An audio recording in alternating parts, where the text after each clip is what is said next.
Hey guys, let's jump into another one here. Here we have an old Ariens 5 horse 24-inch snowblower. It's probably 20-25 years old. Well built machine. This one is experiencing a lack of power. Fire it up, let it run, it idles great, runs wide open great, but as soon as you get into any kind of load, any kind of snow, it dies down and stalls out. Now we had a similar one, I've posted videos on it, another 5 horse with a Tecumseh Snow King engine. That one had bad valves. So what we're going to do is I'll get you in a stand, we're going to grab a compression tester and a cylinder leak down tester, and we're going to see what we find out. I'm thinking it's probably either bad valves or bad rings. These have aluminum bores. It's not a cast iron bore. Where the piston goes up and down and the rings ride on, it is aluminum, but it's a treated aluminum. Sometimes they're chrome lined. In any case, they don't. I mean, this one's lasted a long time, but how many hours does a snowblower run, right? It's kind of it's a weird thing. I like cast iron cylinders, but this is the way they were back in the day. Anyways, let me get you set up in a stand. We'll get some tools gathered here, and we'll do a quick rundown and see what's going on with this animal. Alright, so we're going to start off with the compression tester. All I've done so far is remove this cover. Just pull the choke knob off. 2 screws here, 1 screw in the top, 1 screw in the front. The whole side cover came off. Snowblowers don't have air filters, so we're going to be able to hear if we've got cylinder leakage out of the intake valve. We're going to be able to hear it coming out of the carburetor. If we've got cylinder leakage coming out of the exhaust valve, we're going to hear it in the muffler. If we've got bad rings, bad bore, broken piston, anything like that, we're going to hear it coming out of the crankcase. So I'll pop that dipstick out of there and we'll have a listen. But first, that's for the cylinder leak down test. First, we're just going to give it 5 pulls and see what we've got for compression.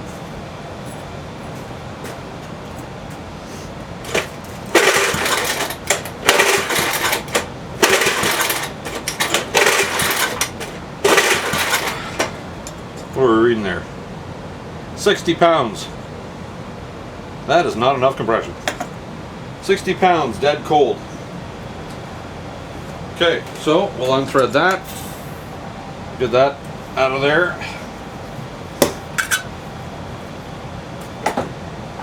We'll thread in the hose for a cylinder leak down tester.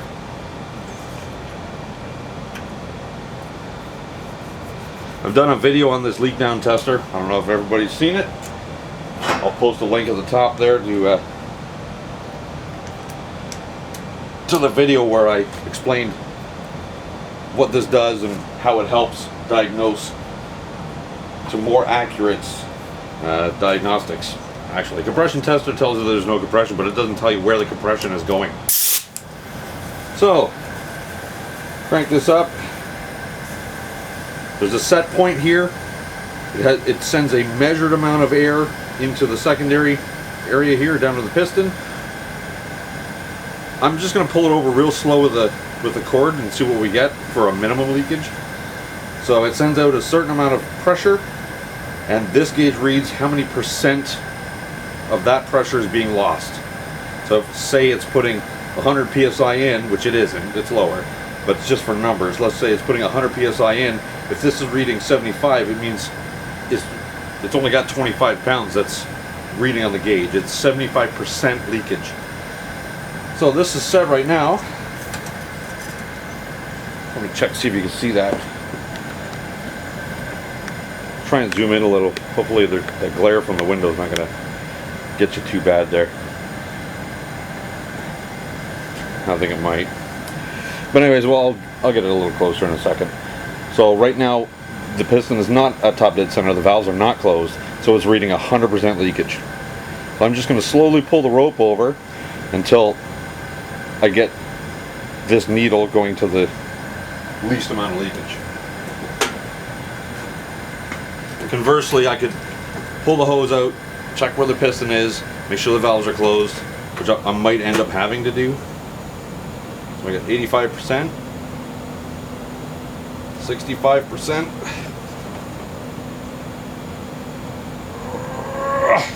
That's about it.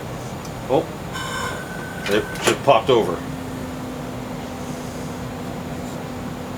40%, that's substantial, and I can actually hear it. Not out of the muffler, not out of the intake valve. Oh, there it is.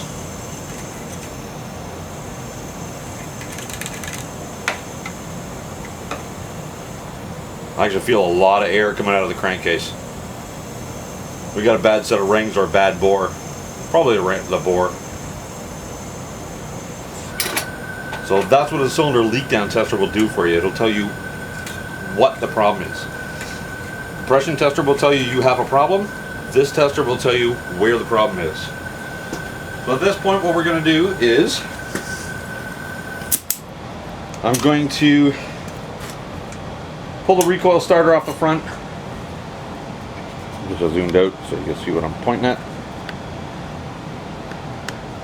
I'm going to pull the recoil starter assembly off the front, pull this heat shield off, relocate the gas tank out of my way, and I'm going to pull that cylinder head off, and we're going to see what we got. I didn't feel any leakage out of the valves, so they might be okay. We're going to find out what the bore looks like anyways. To see what the piston looks like, the rings, we actually have to remove it. I'm not going to go that far yet. I want to see what the bore looks like first. So stand by, we'll get that tore down real quick, and I'll bring it back and show you what the bore is like. Alright, here's where we're at. I took one bolt out of here. There's another bolt on the other side, same location. I've cracked all these bolts loose. These are the head bolts. They also hold on this heat shield. They also hold on this part of the recoil starter, and they also hold on the fuel tank. So this machine is old enough, and it's these are supposed to be half-inch sockets to use on there, but they're not all half-inch. I think 3 or 4 of them worked with a half-inch socket, and the other 4 I had to use a 12 millimeter, a little bit smaller, but the head of the bolt has rusted away to the point where I had to use a different socket to get them out. So let's just zip these loose now. Like I said, I cracked them loose with a little ratchet first, so you should all fly right out.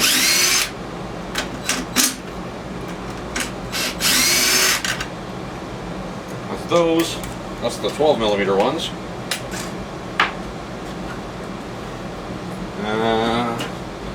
Take this one out. Got to support the fuel tank on this side, because when I take these 3 out, the tank's going to want to drop.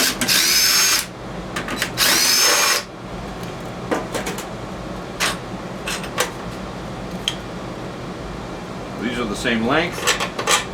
Whenever you take an assembly apart, just as you're doing it, just put an eyeball on it. Sometimes in different locations there will be different length bolts, and if you mess them up, it can give you grief down the road. Small block Chevy intake gaskets on the old small blocks, there's one intake bolt that's shorter, and if you put the wrong length bolt in there, it actually goes in and pushes on the side of a push rod.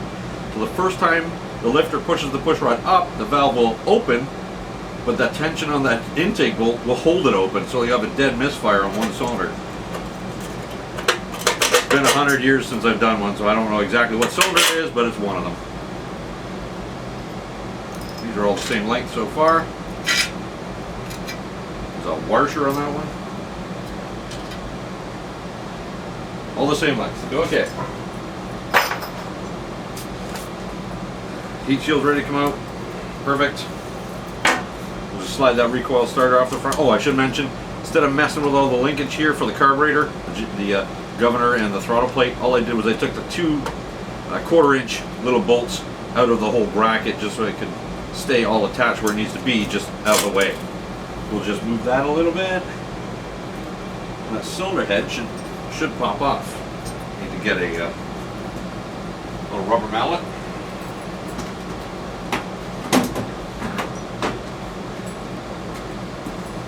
Probably never been off.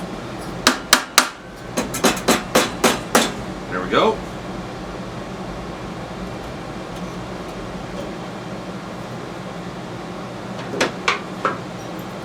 A little carbony.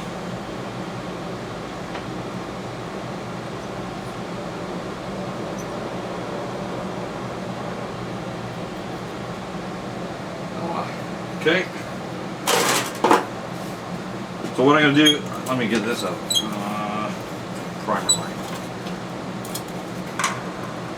Popped off the hose for the primer bulb. Let me get this recoil starter out of the way. That needs some attention anyways, it's real bindy. I gotta lube that up depending on how far we go with this machine. So this motor spins clockwise from the flywheel end. We'll spin it over, that's top dead center of the piston on the compression stroke because both valves are closed. So to be able to tell if your valve is hung open, you shouldn't be able to turn it with thumb pressure on it. When the cylinder's at top dead center of the compression stroke, the valve spring should hold this closed tight enough that you can't turn it. And this one, I can just turn. That's the intake valve.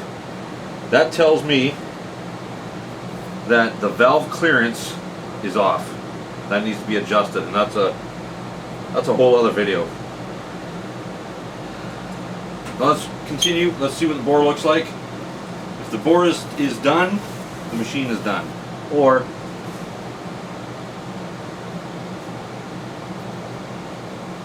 is due for a new engine.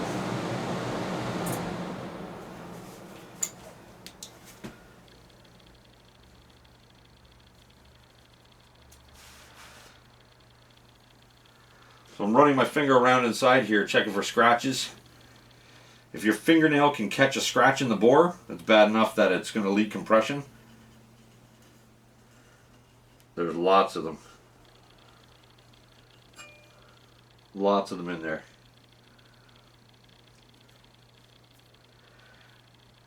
And with these aluminum bores, if you can feel a ridge at the top here, the rings only come up so far. Let me get you out of the stand there. I'll get you over and we'll get a little bit closer look here instead of being so vague.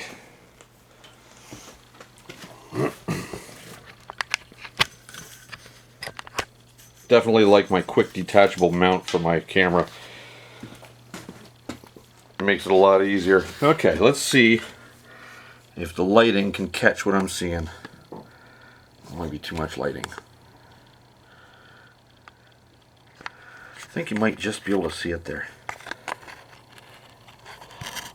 So the piston's at the bottom of its travel. We're seeing a lot of scratches right there. That's definitely it's a forest of scratches. I think my fingernail gets caught all over in there. And going around, there's more, a couple of major ones there.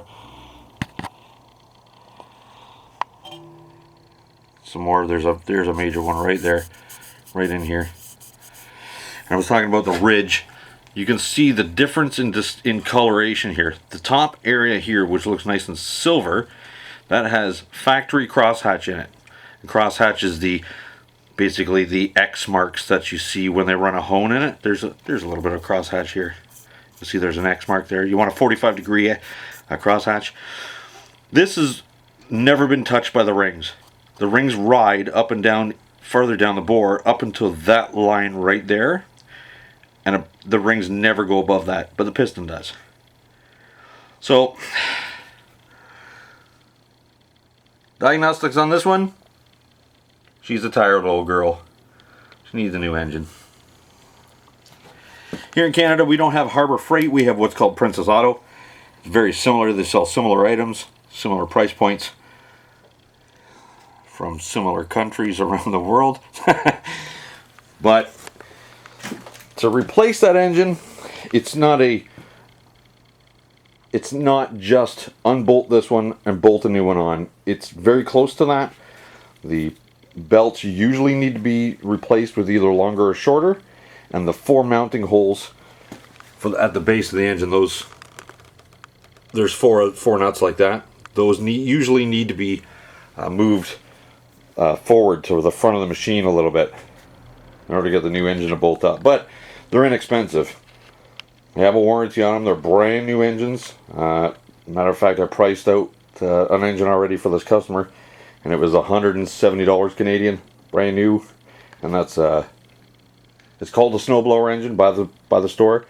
So it's got no air filter and is jetted a little richer for winter conditions. It's got more shrouding around the engine to keep the heat in instead of letting it cool like, say, a rototiller engine would have a lot less shrouding on it. You'd see more fins, more cooling fins on the cylinder head and the cylinder. Well, this customer's going to be stopping by tonight. I will show him the bad news, and we'll see what he wants to do, and go from there. So I'm going to cut this one off here. I might continue it just with a quick, finish up what we're doing with it. I may not, but as far as this one goes, that's our diagnostics. So I showed you how the compression tester shows you have a problem. I showed you how the leak down tester shows you where the problem is, and that is definitely where the problem is. The pressure, the air pressure was forcing its way down all those little scratches past the rings into the bottom of the engine, into the crankcase, and then the air was coming out the dipstick tube. So you know what to look for. Anyways, yeah, you can. That was actually a pretty informative video. You can tell how to check to see if your valve clearance is off. Now that exhaust valve turning with my thumb pressure tells me that there's no clearance. The valve, the little tappet, the lifter that rides on the camshaft, is actually touching the valve right now. Well, there should, when it's at top to the center, there should be some clearance there. I just don't know off the top of my head what it is. It's not overly large, but it's enough clearance that when the valve is closed all the way, it's closed. So, anyways, until the next segment, thanks for watching. So I talked to the owner, and his motor is junk. It needs a replacement engine or a replacement snowblower, so I don't think we're going to go any further with this. So what I did was I just loosely assembled everything back where it should be. The old head gasket's sitting over here, so he can, if he wants to fix it or do whatever he wants, it's there. You can figure that out. But this is going to be the end for this one. I don't think I'm going to go any further with it. It's the bushings on the drive axle are worn out. The impeller bearing is worn out. It's an old machine. It's overall worn. So I think this one's going to go to snowblower heaven, and you might end up with a new one or a good quality used one. So that's a wrap on this one. That's the end of this story. Thanks for joining me. Please don't forget to click that thumbs up like button, subscribe to my channel, and click the bell icon. You'll get notified when I upload new videos if you like my content. Until the next one, guys, thank you for joining me, and take care.